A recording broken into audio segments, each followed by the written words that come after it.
Então vamos aqui, eu vou fazer um resumo do nosso assunto, né? Então, primeiramente, começando o nosso assunto aí que vai começar com sequência, vamos lá ver, né? Ó, as sequências, eu tenho dois tipos de sequência. Eu tenho a sequência recursiva ou infinita, né? Porque essa sequência é chamada, qual é a sequência chamada de recursiva? É aquela onde eu consigo identificar a lei de formação dela. Sei lá, se eu for fazer uma sequência aqui só com os pares, ó, 0, 2, 4, 6, 8, 10, 12, ou seja, aqui não vai ter fim, né? E eu consigo identificar a lei de formação dela, ou seja, que os números foram aumentando de 2 em 2. Ou se eu pegar o 1, aí dobrar, né?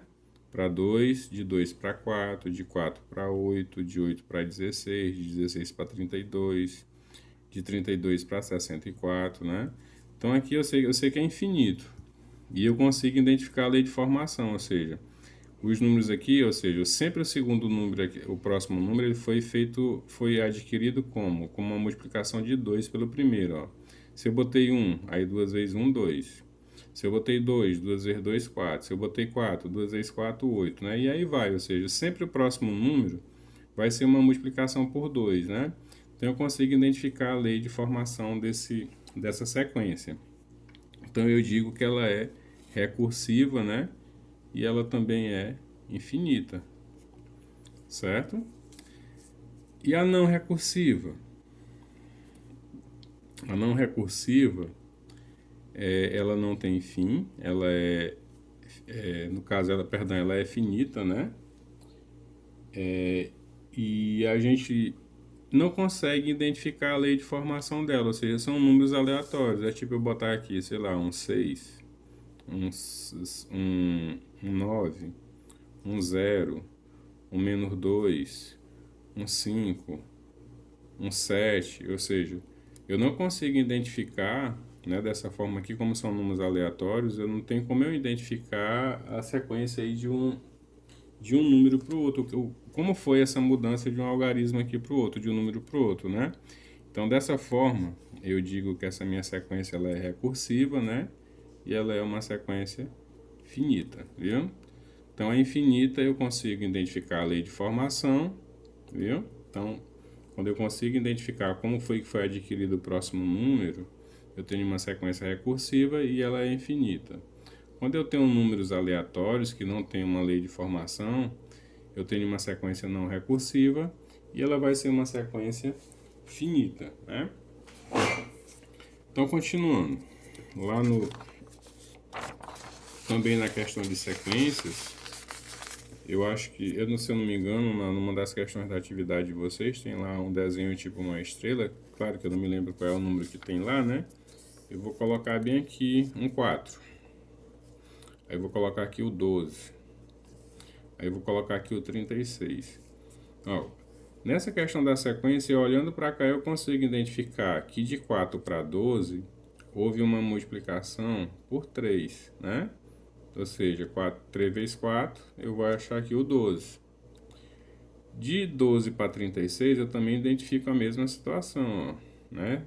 Daqui para cá, eu também teve uma multiplicação por 3, ou seja, 12 vezes 3 vai dar 36. Então, isso quer dizer o quê? Que o próximo número aqui também vai ser uma multiplicação por 3, e o próximo número ali também vai ser uma multiplicação por 3, né? Então, dessa forma, você consegue me dizer quem é o próximo número da sequência, certo? Então, funciona assim, viu?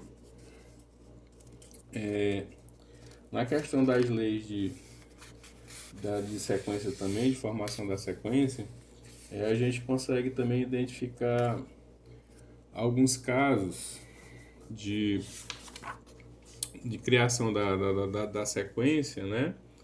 Tipo, deixa eu ver bem aqui um exemplo. Um exemplo que tem até na atividade que foi sugerida para vocês. Ó, a terceira questão do livro, né? A letra A, que ela tá até para vocês fazerem, mas eu vou dar aqui uma dica aqui para como vocês vão fazer ela. Ela tá lá assim: T, que eu tenho 1, igual a 1, e T, N mais 1 é igual a Tn mais 2, né? Onde o n vai ser um número maior que zero. Então, lá o que está escrito lá? Na terceira questão, determine o oitavo termo.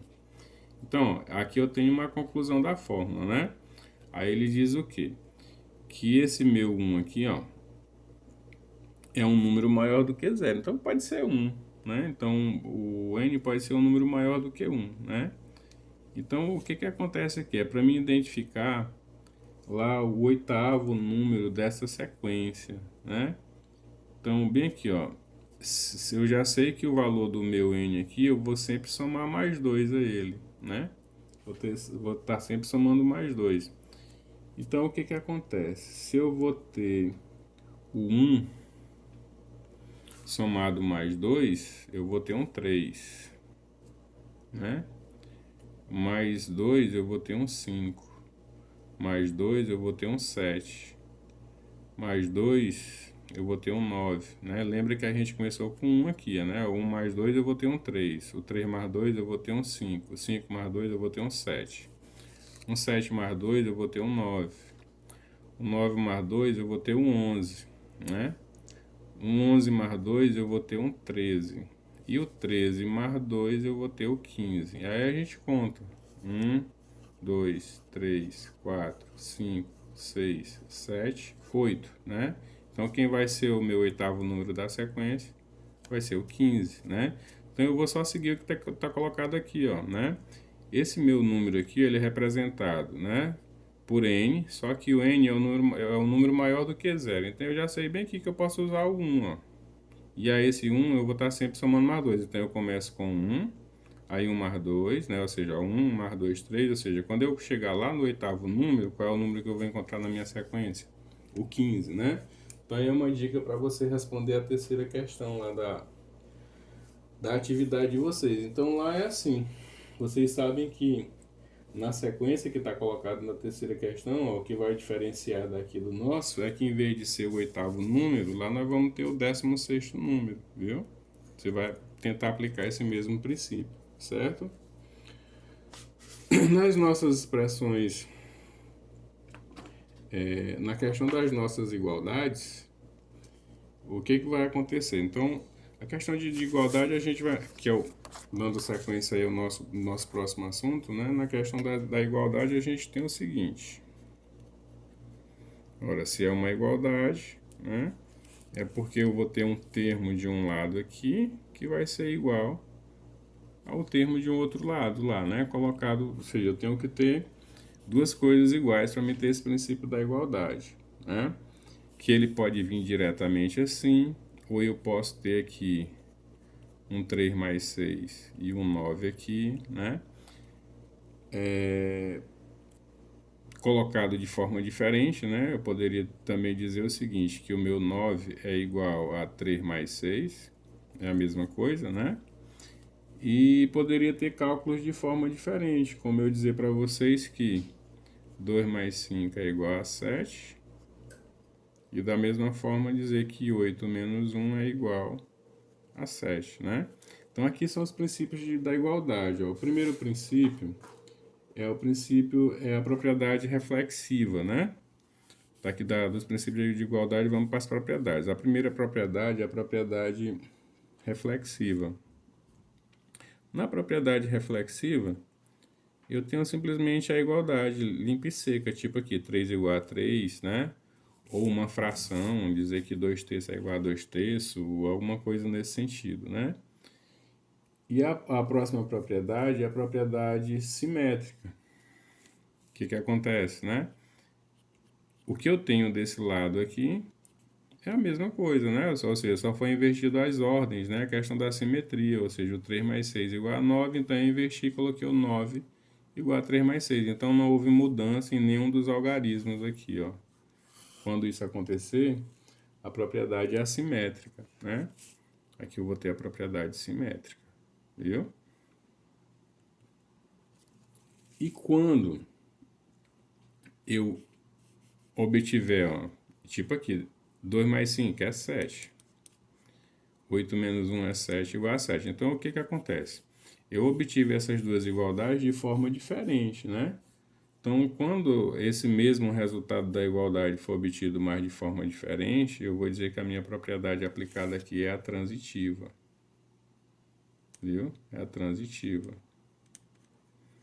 Então, a reflexiva, eu tenho uma igualdade limpa e seca lá, né? Tipo 3 igual a 3, ou como eu falei para vocês, uma fração, onde 2/3 é igual a 2/3, né? Tudo aqui é reflexiva.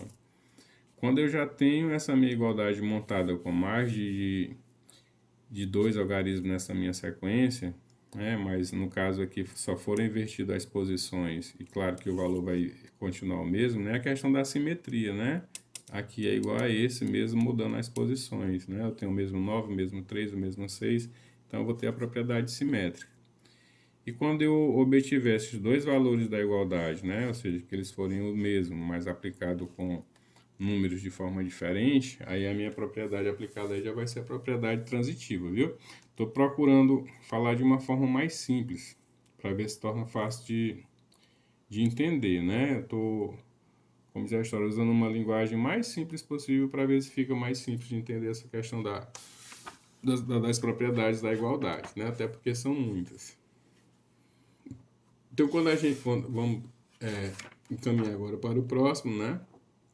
No próximo nós vamos ter a questão das expressões algébricas. O que acontece com as expressões algébricas? As expressões algébricas, nós vamos ter valores, ou seja, letras, né? Que vão representar lá números, né? As nossas expressões algébricas. Viu?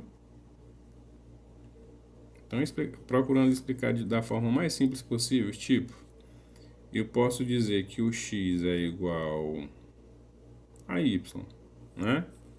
Certo? E que o y é igual a 5. Então, qual é o valor do x? Ora, se o x é igual a y e o y vale 5, na hora que você substituir aqui, o meu x também vale 5, né? Dessa forma, bem simples de ser feita, né?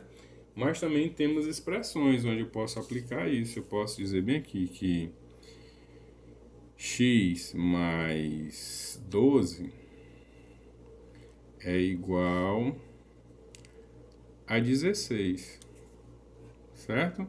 X mais 12 é igual a 16. Então, quanto é que vale o meu x nessa minha expressão? É aquela regrinha de cálculo de equação de primeiro grau que vocês já estão acostumados. Eu tenho aqui ó, o primeiro membro, né, da minha expressão, e aqui eu tenho o segundo membro. Na hora de fazer esse cálculo, né, aqui eu tenho o primeiro membro e aqui eu tenho o segundo, né, depois da igualdade. Na hora de fazer esse cálculo, o que acontece? É que vocês já sabem que é feito. Antes da igualdade vai ficar só, ou seja, no meu primeiro membro vai ficar só essa letra x. Tudo que tiver de número que não esteja acompanhado de letra, eu vou jogar lá para o segundo membro. O 16 já está aqui.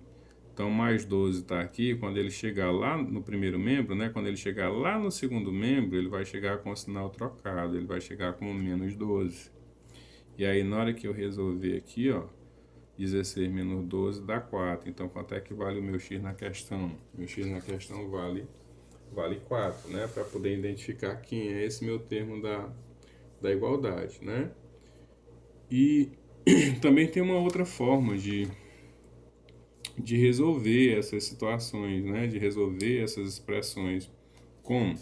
Né? Eu posso pegar ali a mesma expressão, ó, x, vamos pegar ela lá, x mais 12 igual a 16 e pedir para você, né, adicionar nos dois lados da equação o menos 2. Então, como é que vai ficar? Vai ficar x mais 12 menos 2 igual a 16 menos 2. Resolvendo, nós vamos ter x mais 12 menos 2, 10. 16 menos 2, 14, né? Aí lá, x é igual a 14, o mais 10 vai para o outro lado, o segundo membro, né? Então vai menos 10. Então, 14 menos 10, 4. Então, o que que acontece? Você viu que o resultado não muda, né? Ou seja, é uma forma diferente de resolver, mas se eu for concluir o resultado final, eu vou ter o mesmo resultado. Não vai mudar nada, né? Na hora de resolver essa minha expressão referente à igualdade, né? Uma outra forma de verificar se essas expressões são verdadeiras ou não, né? É usando o método da substituição. Tipo aqui, eu tenho x mais 12 igual a 16. Aí eu vou lá e afirmo para você que o meu x é 4 e peço para você verificar. Como é que você vai verificar? Você vai pegar esse meu x aqui, ó, e vai substituir pelo 4. Aí eu vou resolver. 4 mais 12 dá 16. 16 é igual a 16 é. Então essa afirmação é verdade. Ela é verdadeira, viu? Então assim que vocês vão resolver essas questões de expressão, né? De expressão numérica que estão colocadas, certo? Então eu procurei resumir o máximo o conteúdo que está lá na nossa atividade, viu? Também até para o vídeo também não ficar muito extenso. Então, tentem usar esses métodos para ver se dá certo responderem a atividade, né? E tá bem resumido mesmo, um resumozinho bem feito para ver se dá certo na resolução da atividade, viu?